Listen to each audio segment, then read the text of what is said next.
how I feel about this film, with the tonal dissonance of half of it being a slow burn and the other half being like a survival escape mission. Sydney Sweeney stars as Cecilia as she travels to Italy to affirm her vows as a nun, only for it to become a horror spectacle. Her character is meant to represent purity and flawlessness, and one of my main issues with this movie is that there's not much characterization for Cecilia outside of the fact that she is a nun. Like, that's one of the main disconnects, at least for me when I was watching it, that I felt like while we were taking the journey, I didn't really know the person that I was following throughout it, so it felt very weird because earlier when we get some exposition where Cecilia is talking to the other nuns, she doesn't really explain much about her past.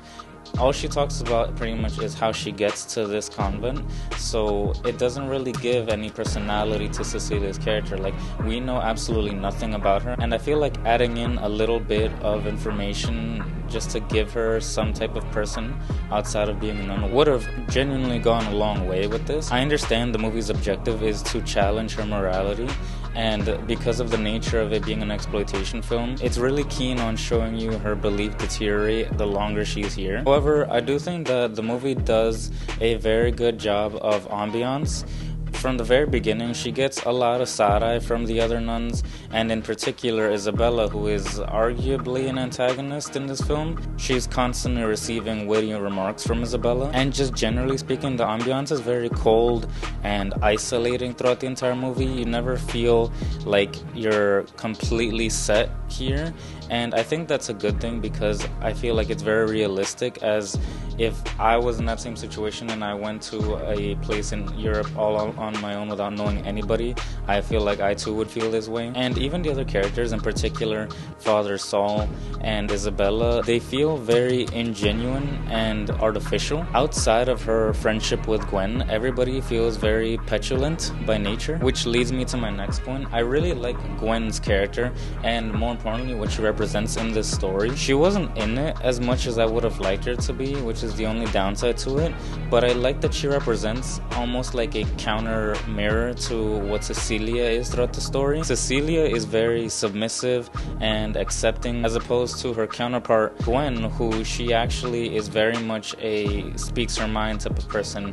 She constantly is getting into trouble because of it, and she represents this voice that Cecilia lacks throughout the movie. And just in general, it feels like Gwen is the only support system that Cecilia has throughout the movie, and quite literally until her very end, Gwen is a good friend to Cecilia, to the point where the reason that Gwen leaves the story is because she's trying to unveil the facade that this whole operation is. Because earlier we find out through exposition that this convent is basically like a location for women with troubled pasts to arrive, and Father Saul is kind of like a recruiter, if that makes any sense, and he's basically like scouted all of these people. Unfortunately, I can't for the life of me figure out what the purpose of Isabella's character is though. She adds nothing to the story other than to be a nuisance to Cecilia's character and to just add to the malign and grumpy vibe of the movie in general. She immediately is dismissive of Cecilia when she first interacts with her, possibly because she thinks less of her. The comedy is pretty hit or miss, as most of it is snarky, witty sass, and it doesn't always land. Genuinely speaking, I was invested in the story, but there was many times where I was pulled out because of the overuse of convenience. The use of the characters with the red masks is still jarring to me, because outside of them being the ones that are pretty much terrorizing Cecilia from afar throughout the movie, they don't really do anything, and they're never acknowledged. Like, not even by Cecilia, who's supposed to be her surrogate, ever mentions them. Like, I don't understand how this place can be such a holy place and these people are just walking around all willy-nilly and cutting tongues off. The branding of the cross on the soles of the feet, that part, I felt like it led to nothing outside of it just saying that this person has already been experimented on. Like, I don't know, I thought that would have been something really cool to actually dive into, but I guess that's something that we don't really need to follow up on. I'm in shock that people can go missing, people can get hurt, and nobody really cares in that sense. Like, this place is full of nuns. That's probably one of the bigger things that I just didn't understand. How come we don't see a single nun thing being done? Like, I don't understand why the story is surrounded by nuns, but there's nothing that they do outside of just walk around and go about their day. I don't know, I just felt like it was wasted potential in my opinion. The conflict of this movie is so bizarre because in a random throwaway line from earlier on in the movie, Father Saul basically explains how he used to be a scientist and is now turned a priest. And we discover that this entire place is basically his lab. So we find out that the relic that they pray to actually has, no lie, Jesus' DNA. And he uses the nuns to produce babies until the next Jesus is born. Shocking, I know, right? Listen, I love buying into movies. I think that's the point. I think you should buy into the movie because you can immerse yourself in the world. And once you do that, you can actually believe what's being told to you. Obviously, a lot of horror is heightened.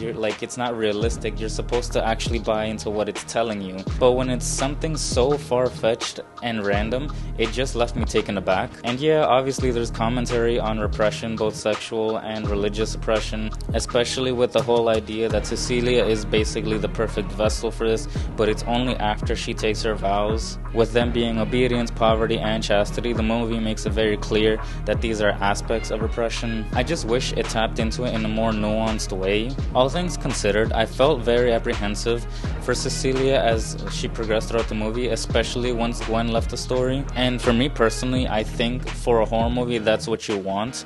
I think the moment you feel safe and you feel like you're in control, you lose the aura that the movie is going for. And as such, when horror movies become safe, it makes the whole experience very monotonous. I would be remiss if I didn't recognize that the gore and the effects in this movie are really well done. There's a lot of nail stuff, there's puke, there's face mutilating. It's all very well done. There's a scene in particular where Cecilia is literally yanking off a nail from her hand, but because of how dire her situation and how hopeless she feels, she's almost like cold and she doesn't feel anything, and I think it really helps you understand her situation. There's also another scene after that where Cecilia mutilates a nun's face with a cross and is mashing it, and you can see it hit against the jaw, and the camera does not pan away from it. If anything, it just focuses on the nun's face as opposed to Cecilia. But anyways, the second act of the film ends with Cecilia showing she's a competent character as she figures out a way to escape. She uses animal blood to cover her body to basically mislead Father Sal and the doctor, but she wasn't smart enough to hide the evidence in a better way, because when one of the nuns is praying over the bed of Cecilia and she sees that under the bed was the animal body that she used to get the blood to be able to fake this whole situation. In the last arc, it culminates pretty much into Cecilia escaping, with her having some pretty good kills. I like the one where she uses a rosary to strangle one of the priests and break his neck, and ultimately she fights and beats Father Sal by using the relic that they had been mentioning throughout the whole film and uses it to stab him through the neck. And to be honest, I don't want to talk about the ending. I just want to say that that ending is so amazing, and what a stellar performance from Sydney Sweeney. I think that the less context you have for that ending, the better. Just what a standout performance by Sydney Sweeney. I think that moment alone should put her a Scream Queen. It's a very dark and bleak ending, but honestly so good. I really enjoyed it. Personally, I love miserable endings, especially when they're natural and realistic, and this one really does land it for me. So yeah, overall, I think the movie was a pretty good time. I just think some of the plot holes were too off-putting and left me wanting more, pretty much. The movie was competently shot. Sydney Sweeney was excellent. I think that she put her all into it, and I honestly hope this isn't her last time in horror, because I think she did such a good job here that if she liked it, I really hope to see her in more horror movies. I think just overall, the movie in particular is very niche, and I can see this movie obtaining cult status in the coming years. Michael Mohan and Andrew LeBeau were a very good combo, and I think making it just just short of 90 minutes really helped the flow of the movie and really helped the pacing. And so yeah, those were just my thoughts on the movie. My name's Anthony, and I'll see you in the next one. Peace.